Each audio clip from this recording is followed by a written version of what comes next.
நீ யார் என்று கேட்கும் அளவிற்கு அவர்களுக்கு துணிவு வந்து விட்டதா? அமெரிக்காவிற்கும் ஜெர்மனி. திமுகவின் கோட்டை என்று கருதப்பட்ட சென்னை 16 தொகுதிகளையும் திமுக வென்றிருந்த காலம் இருந்தது. அதன் பிறகு எம்ஜிஆராலேயே முடியல அதை உடைத்து பெயர்ப்பதற்கு. ஆனால் ஜெயலலிதா அவர்கள் காலத்தில், செல்வி ஜெயலலிதா காலத்தில் ஒவ்வொரு இறகாக திமுகவின் ஒவ்வொரு இறகையும் பிடுங்கினார். டி நகர், மயிலை, சைதாப்பேட்டை, விருகம்பாக்கம் என ஒவ்வொரு தொகுதியாக கைப்பற்றி கடைசியாக சரிக்கு சரி சில நேரங்களில் அதிகமாகவே சென்னையில் தொகுதிகளை கைப்பற்றி திமுகவை அலறவிட்டவர் செல்வி ஜெயலலிதா. இன்று அஇஅதிமுக தென் சென்னையில் 3வது இடம் பிடித்திருக்கிறது. மத்திய சென்னையில் அதன் ஆதரவோடு நின்ற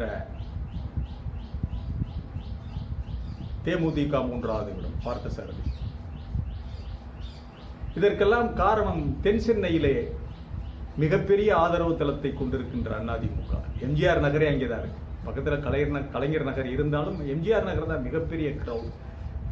எம்ஜிஆர் அவர்களால் உருவாக்கப்பட்ட எம்ஜிஆர் நகர் அந்த தென் சென்னையிலேயே 3வது இடம் என்றால்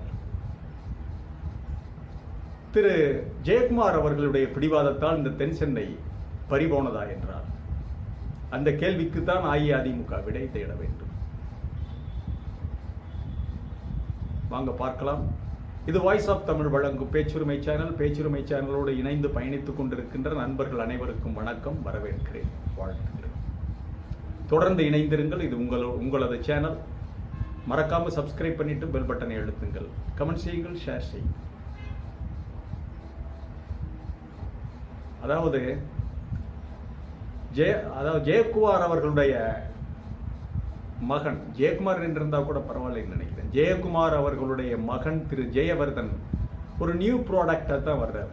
மார்க்கெட்ல, ஒரு சூப்பர் மார்க்கெட்ல இருக்கின்ற ஒரு நியூ ப்ராடக்ட், தூசி தும்பு படாமல் அப்பதான் பிரிட்ஜுக்குள்ள இருந்து எடுத்து வைத்த ஒரு ஆப்பிள் பழம் மாதிரி இருக்கிறார். மக்களுடைய ஒரு பிரதிநிதியாக அவரை மக்கள் சென்று அரவணைத்துக் கொள்வதற்கு வியர்வையும் கண்ணீரும் பெருகி கசங்கிய சட்டைகளுடன் இருக்கின்ற மக்கள் தங்களில் ஒருவராக எண்ணுகின்ற அளவிற்கு ஜெயவர்தன் தன்னை மக்களோடு ஐக்கியப்படுத்திக் கொள்ளவில்லை. இது ஒரு முதல் குற்றச்சாட்டு.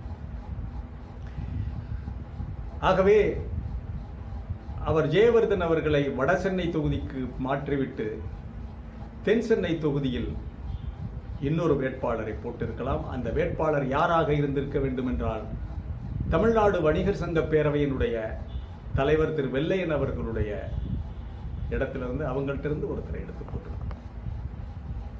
கண்டிப்பாக வெற்றிக்கு மிக அருகில் வந்திருப்பார்கள். ஏனென்றால் பாஜகவினுடைய தமிழிசை சவுந்தரராஜன் அவர்கள் வாங்கிய வாக்குகள் 2,20,000 மேல். அதே சமயம் தமிழச்சி தங்கப்பாண்டியன் அவர்களுடைய வாக்கு சதவீதம் 1,00,000 தாண்டி போய்விட்டது. அது வேறு விஷயம், அதை அடுத்து பார்க்கலாம். ஆனால் நாம் பேசுவது அதிமுகவுடைய வாக்குகள் பாஜகவுக்கு டிரான்ஸ்பர் ஆகியிருக்குதா அப்படிங்கிறதா. கொஞ்சம் ஆகியிருக்கிறது. எப்படி என்றால், தமிழிசை பாரதிய ஜனதா கட்சியினுடைய முதல் பெண் தலைவர். அதன் பிறகு அவர் புதுச்சேரி கவர்னராக ஆக்கப்பட்டார். இதெல்லாம் அந்த மக்களுடைய, அவருடைய சமுதாய மக்களுடைய மத்தியிலே ஒரு மிகப்பெரிய தாக்கத்தை ஏற்படுத்தி இருக்கிறது. அதோடு குமரி அனந்தன் அவர்கள், இலக்கிய செல்வர் அவர்களுடைய மகள் என்ற இமேஜ் இருந்தது. அது கடந்த காலங்களிலெல்லாம் அந்த அம்மா டெபாசிட்டே வாங்கலை. இப்ப மட்டும் எப்படி வாங்கினார்கள் என்றால், தென் சென்னை அதிகமாக நாடார் சமுதாய வாக்குகள், அவர்களுடைய சமுதாய வாக்குகள் இருக்கின்ற இடம். அது என்ன ஆயிருக்குன்னா டிரான்ஸ்பர் ஆயிருக்கு. நாட் ஈவன் ஃப்ரம் டிஎம்கேல இருந்து டிரான்ஸ்பர் ஆகியிருக்கு. இதற்கு ஒரு உதாரணத்தை சொல்ல வேண்டும் என்றால், தொடர்ச்சியாக 2 முறை சட்டமன்ற தொகுதி விருகம்பாக்கம் சட்டமன்ற தொகுதி வழங்கப்பட்டும் திரு தனசேகரன் அவர்களால் திமுக சார்பாக அங்கே வெல்ல முடியவில்லை. ஆனால் முதல் தடவை போட்டியிட்ட போதே ஒரு ரியல் எஸ்டேட் ஓனர், கட்சிக்கு அவ்வளவாக அறிமுகம் இல்லாதவர், விக்ரமாதித்த, அதாவது அந்த தமிழ்நாடு வணிகர் சங்க பேரமைப்பினுடைய தலைவர், விக்ரமராஜா அவருடைய மகன் நின்று முதல் தடவையிலேயே வெல்லுகிறார். அது அப்ப அந்த சமுதாய வாக்குகள் அதிகம் அங்கே இருக்குது. குறிப்பாக விருகம்பாக்கம், வலசரவாக்கம், எம்ஜிஆர் நகர் இங்கே அடிச்சு தூக்கி இருக்காங்க. அந்த சமுதாய வாக்குகள் மிக அதிகம், அந்த பெல்ட்ல அதிகமாக இருக்கு. ஆகவே இப்பொழுது நடந்த இந்த தேர்தலில் தமிழிசை அவர்களுக்கு, பாரதிய ஜனதா கட்சிக்கு அவர்களுடைய சமுதாய வாக்குகள் திமுகவில் இருந்தும் சென்றிருக்கிறது, அதிமுகவில் இருந்தும் சென்றிருக்கிறதை தடுத்திருக்க வேண்டும். தமிழச்சியை மட்டும் கணக்கில் கொள்ளாமல் தமிழிசை சவுந்தரராஜனையும் கணக்கிலே எடுத்துக்கொண்டு வணிகர் சங்க பேரமைப்பினுடைய பரம எதிரியாக தாய் கழகமான வணிகர் சங்க பேரவையில் இருந்து திரு வெள்ளையன் அவர்கள் மூலமாக அவர்களுடைய சமுதாய வேட்பாளர் ஒருவரை இறக்கியிருந்தால் அதிமுகவிற்குள் இருந்து சென்ற அந்த சமுதாய வாக்குகளை அதிமுக தக்க வைத்திருக்கலாம். பிளஸ் அந்த ஜெயவர்தன் அவர்களுக்கு இருந்த அந்த டிப்ளமேட்டிக் இமேஜ் அதை தகர்த்திருக்கலாம். மக்களோடு மக்களாக இருக்கின்ற ஒரு வேட்பாளர் என்ற இமேஜை கொண்டு வந்திருக்கலாம். அது ஒன்று. அதுபோக பாரதிய ஜனதாவிற்கு மயிலாப்பூர் மற்றும் மாம்பழம் பகுதிகளில் பரவலான ஆதரவு இருக்கு. இந்த முறை இது மிக அதிகமாகவே சென்றிருக்கிறது பாரதிய ஜனதா கட்சி. பிளஸ் அமமுக வாக்குகள். ஆனால் கடந்த முறை இதுல ஒரு விசித்திரமான விஷயம் என்னவென்றால், கடந்த தென்சென்னை நாடாளுமன்ற தொகுதியில், கடந்த தேர்தலின் போது தென்சென்னை நாடாளுமன்ற தொகுதியில் திரு கமலஹாசன் அவர்கள் வாங்கிய வாக்குகள் 1 லட்சத்திற்கு மேல் 1.5 லட்சம் வாக்குகளை அவர் வாங்கியிருந்தார். அவருடைய வேட்பாளர் அது மயிலை மற்றும் மாம்பழம் வாக்குகளா? இல்லை, பரவலாக கிடைத்த வாக்குகள். அவருடைய பிக் பாக்ஸ் பாப்புலாரிட்டி, ஒரு நடிகர், அதை தாண்டி ஒரு சிறந்த அறிஞர் என்ற அளவில் அவருக்கு விழுந்த வாக்குகள் எங்கே சென்றது? அது எங்கே மாயமானது? திமுகவிற்கு ஓரளவு கிடைத்திருக்கலாம், தமிழச்சி தங்கபாண்டியனுக்கு. மீதி எங்கே டிரான்ஸ்பர் ஆகின்றது? இங்கே வரவே இல்லை. ஒருவேளை நாம் தமிழர் கட்சிக்கு சென்றிருக்கலாம். ஏன்னா அவரும் சினிமாக்காரர், இவரும் சினிமாக்காரர். ஆகவே இந்த தமிழிசை அவர்கள் வென்றதிலே பாரதிய ஜனதா கட்சிக்கு நிச்சயமாக அஇஅதிமுகவுடைய வாக்குகள் மட்டுமல்ல, திமுகவுடைய வாக்குகளும் சமுதாய வேட்பாளர் என்ற அளவில், ஒரு முன்னாள் கவர்னர் என்ற அளவில் அவருக்கு போயிருக்கிறது. இல்லாவிட்டால் டி நகர் அதிமுகவுடைய கோட்டையாக இருந்தது. மாறி மாறி வந்தாலும் டி நகர், வேளச்சேரி, சைதாப்பேட்டை, விருகம்பாக்கம் இதெல்லாம் திமுகவோடு அதிமுக சரி நிகர், நெக் டு நெக் ரேஸ் பண்ற தொகுதிகள். கொஞ்சம் சோழிங்கநல்லூர்ல கொஞ்சம் இந்த பக்கம் வரும். ஆகவே இதெல்லாம் நெக் டு நெக் அதிமுக திமுகவோடு டஃப்பாக ஃபைட் பண்ணுகிற இடம். அங்கே அமமுகவுக்கோ அல்லது அதிருப்தி அதிமுகவினருக்கோ அவ்வளவாக அங்கே வேலை இல்லை. அதெல்லாம் தென் மாவட்டத்தில் தான் இருக்கிறது. பாமகவுக்கும் குறிப்பிடத்தக்க செல்வாக்கு இல்லை தென் சென்னை தொகுதியில். அந்த அளவுக்கு இவ்வளவு பெரிய வாக்குகளை வாங்கி கொடுக்கிற அளவிற்கு பாமகவிற்கு, பாரதிய ஜனதாவிற்கு வாங்கி கொடுக்கிற அளவிலே பாமகவுக்கு அவ்வளவு பெரிய வாக்குகள் இல்லை. ஆகவே இதில் கோட்டை விட்டது எடப்பாடியார் அவர்கள். மிக மிக ஸ்ட்ரிக்டாக ஜெயவர்தன் அவர்களை வடசென்னைக்கு மாற்றிவிட்டு வேறு ஒரு வேட்பாளரை, தமிழிசை அவர்களுடைய அவர் சார்ந்த சமுதாயத்தினுடைய வேட்பாளரை களமிறக்கி இருந்தால் அதிமுக நிச்சயம் ரேஸ்ல, நெக் டு நெக் ரேஸ்ல போயிருக்கும். எப்படி நாமக்கல்ல பண்ணாங்களோ, தென்காசி தொகுதிகளிலும் ஆரம்பத்தில் அவர்கள் ரொம்ப சரியா ஃபைட் பண்ணி வந்தாங்க.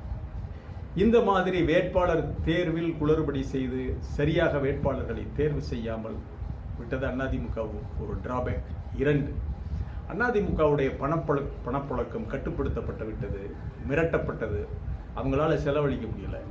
எப்படி இந்திய தேசிய காங்கிரஸ் கட்சியினுடைய 2 கையில் ஒரு கையை கட்டிவிட்டு ஒரு கையோடு மட்டும் போராடு என்று சொல்வதைப் போல அவர்களுடைய வங்கி கணக்கை முடக்கிவிட்டு அவர்களை தேர்தலில் வீழ்த்தியதோ பாரதிய ஜனதா கட்சி. அப்படி இருந்தும் வீழ்ச்சி அல்ல, அவர்கள் மீண்டு வந்திருக்கிறார்கள். 100 தொகுதிகளை தொட்டிருக்கிறது காங்கிரஸ். இது பாஜகவிற்கு பேரிடி.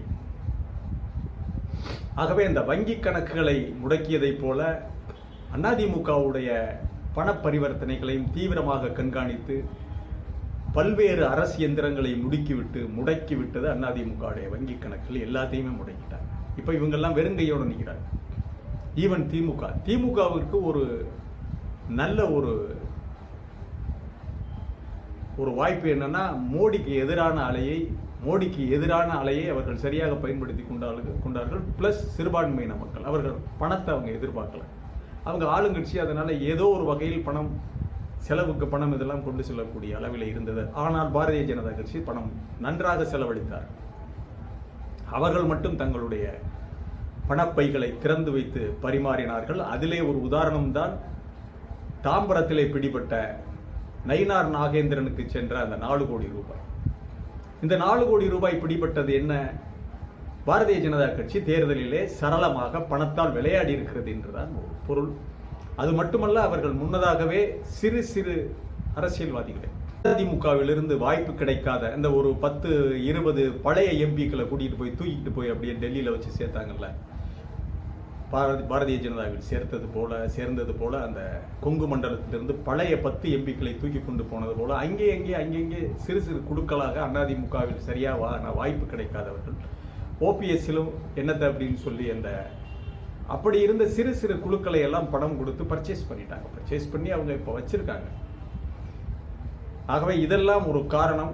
இப்படி இந்த மாஃபியாத்தனமான வேலைகளை எல்லாம், இந்த வட இந்தியாவில் செய்கின்ற வேலைகளை எல்லாம் இங்கே செய்ய ஆரம்பித்திருக்கிறார்கள். வட இந்தியாவிலே அடி விழுந்திருக்கிறது, யூபியில். அதே அடியை திருப்பி கொடுக்க வேண்டும் அதிமுக பாரதிய ஜனதா கட்சிக்கு. இந்த உள்ளாட்சி தேர்தலை பயன்படுத்திக் கொள்ள வேண்டும்.